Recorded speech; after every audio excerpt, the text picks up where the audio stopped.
Hello, everyone.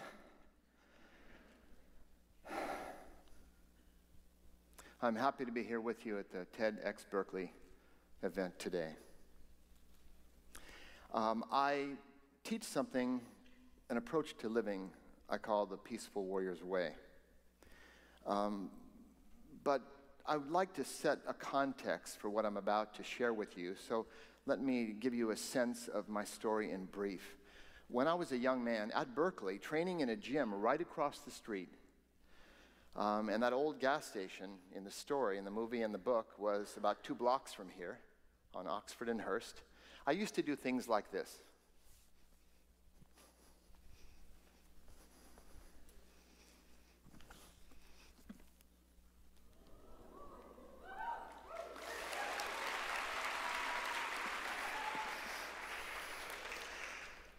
But now I'm into my 68th year on planet Earth, so you won't see me doing much of that anymore.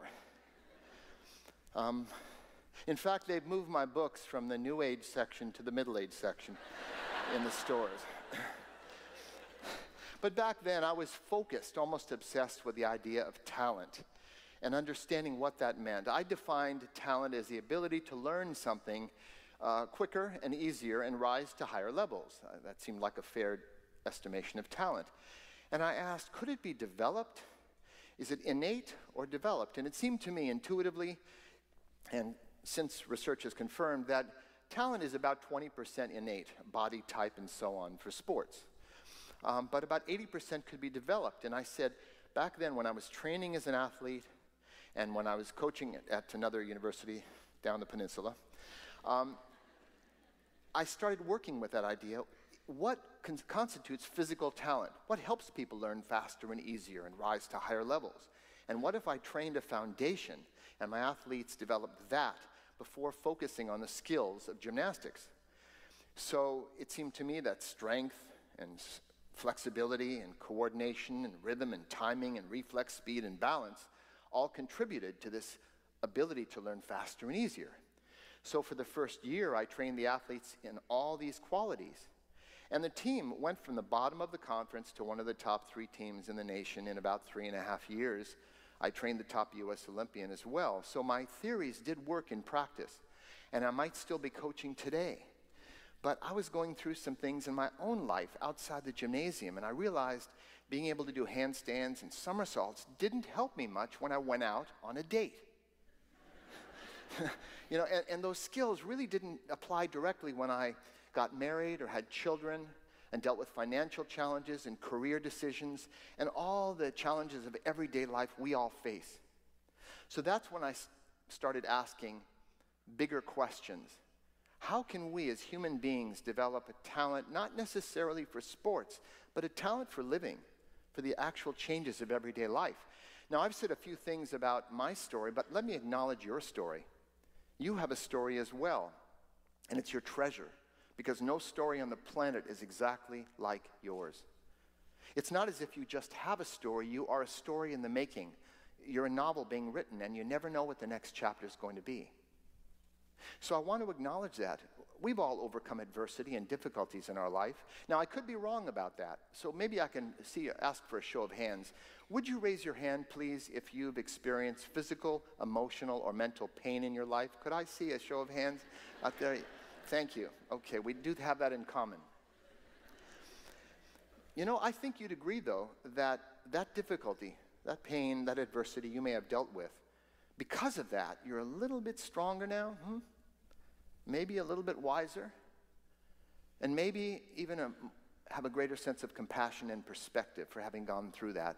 So we don't have to pretend to like difficulties when they come, but we need to keep that thread of attention that there are hidden gifts depending on how we respond to it. That's what I learned. So that question of how we can develop talent for living actually led me around the world studying with various mentors over more than a decade, pretty intensively. And it led to this approach to living I call the peaceful warrior's way. That's not my way. It's not something private to me. It's not a club one needs to join. It's our way, because everyone I've seen is striving to live with a more peaceful heart. But there are also times in our lives that we need a warrior's spirit. Every day challenges that call forth that warrior spirit inside of us. So that is what I do. It's about peaceful heart warrior spirit. It's a sense of balance, living with our head in the clouds, but our feet on the ground. So then you might ask, well, what would be a peaceful warrior's approach to catalyzing change? Well, let's be very realistic. When things are going great in our lives, and we've all had moments, periods like that, when everything was going great, we don't want change. At those points, we want everything to stay the same, but it doesn't. And so life changes. Life is full of change. And so but when things aren't going well, when we have some challenges in our life coming up, then we're looking for change. Some of us, it's enough to catch a cold. And we start re-examining our life. You know what I mean? So anytime we face some adversity, some challenge, we start to reflect and look at our lives once again and wonder if we can make some changes. Now, there are two sorts of changes. There's external changes brought about by political activism, changing our technologies, institutions, social institutions. So there's this great tradition of changing the world, improving the world around us. And it's very important.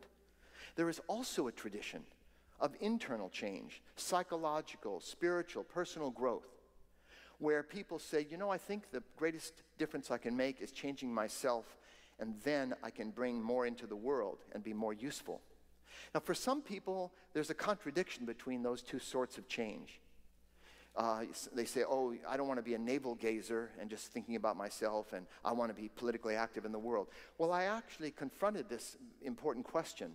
I was walking down Telegraph Avenue in the late 60s with Socrates. The Vietnam War was raging. I was doing a lot of work on myself at the time. Self-reflection, self-observation, self-analysis. I was even doing a form of self-massage from the ancient Mongolian warriors to clear fear-produced tension from the bone surfaces of every bone in the body. It took about 6 hours. So I was doing a lot of personal processing.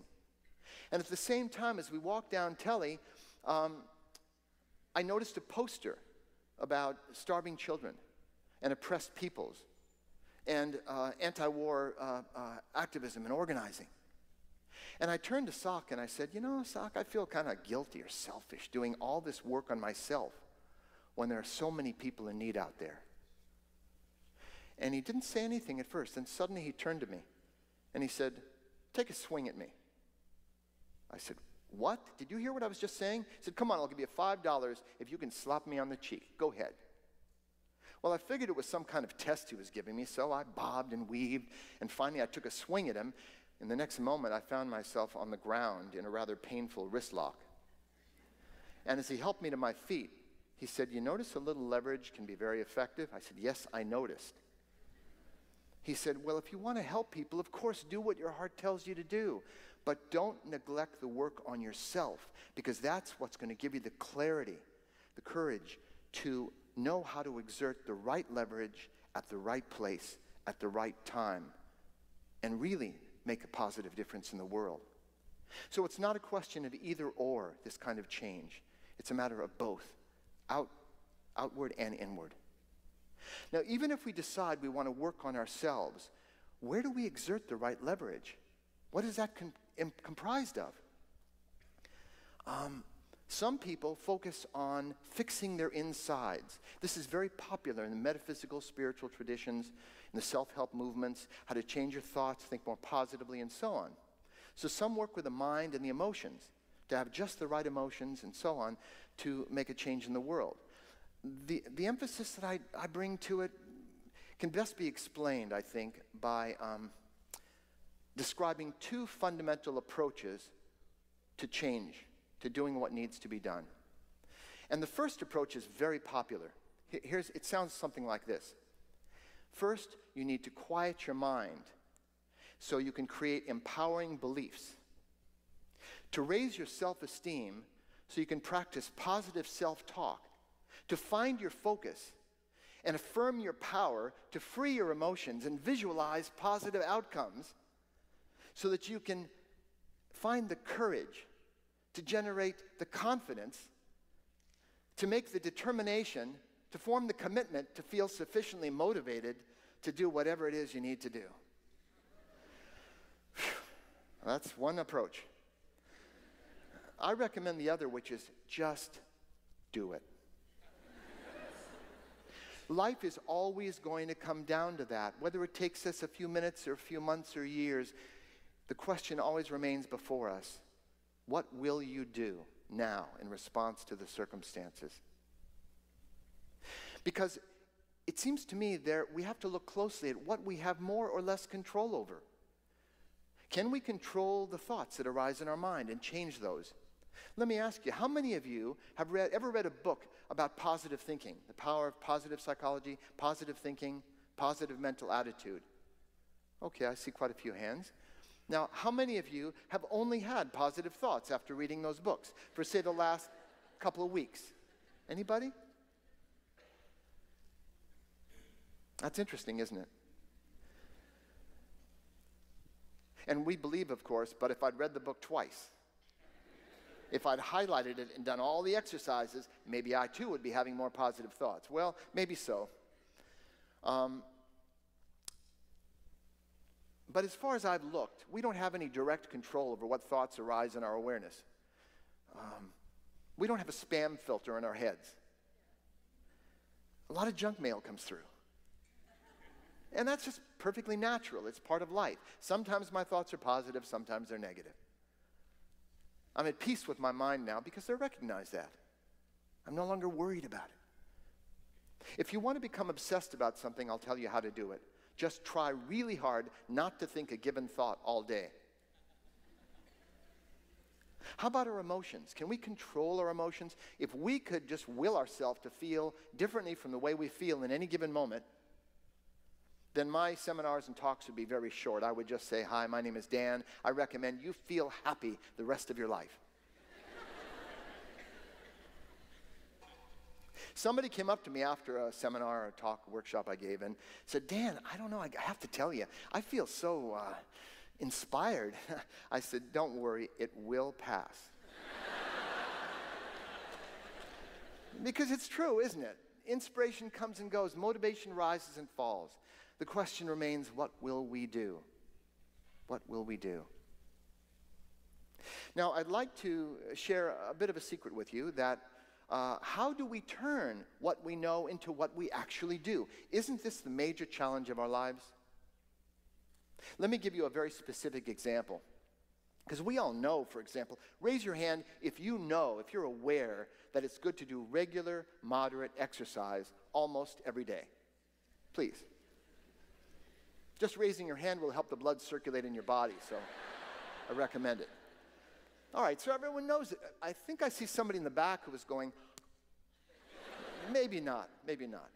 We all know this, but now let me ask you again. Please raise your hand if you do regular, moderate exercise almost every day. All right, I see quite a few hands go up, but there were fewer hands that time. So some of you know it's good for you, but for, I'm sure, very good reasons, your schedule and so on, you haven't found a time or made time to actually work that into your life. So this is my little secret to give you. When you get up tomorrow morning, just get up, go about your morning, and then do one jumping jack. And then go about your day. And the next day, do another jumping jack, just one jumping jack. And the day after that, do one jumping jack. At the end of 30 days, if somebody comes up to you and says, by the way, do you have a regular exercise routine?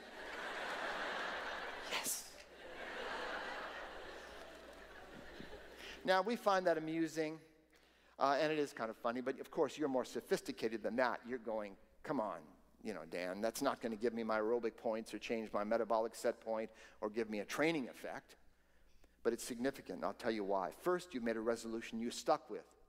You have set aside a time every day for your exercise routine. The second month, you might do 2 jumping jacks, double your workout. Yes. You might put on some music and just move your body, every joint. You might, the hardest part about exercise is getting the clothing on. You might walk halfway around the block, breathing deeply. You might even learn the peaceful warrior workout, which I've done every day for 27 and a half years. Every day. It's a 4-minute routine. And it's based on a principle that goes along with what I've been sharing. A little of something is better than a lot of, yes. So in other words, it's fine to dream big, but start small and then connect the dots.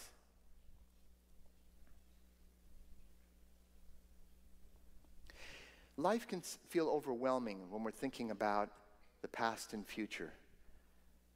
You know, a writer named Barbara Rasp said, "The lesson is simple, the student is complicated." By focusing less, actually, on trying to have just the right thoughts and positive thoughts and quiet mind and just the right feelings, if we focus on what we have more control over, how we move our arms and legs, what we actually do moment to moment, it simplifies our life. Do you ever wake up in the morning thinking, oh, I have 26 things I have to do today? But actually, there's only one thing you need to do. Open your eyes when you first wake up, and then sit up, unless you sleep sitting up. And then put your feet on the floor. One thing at a time. My life is very busy. I'm sure yours is very busy too.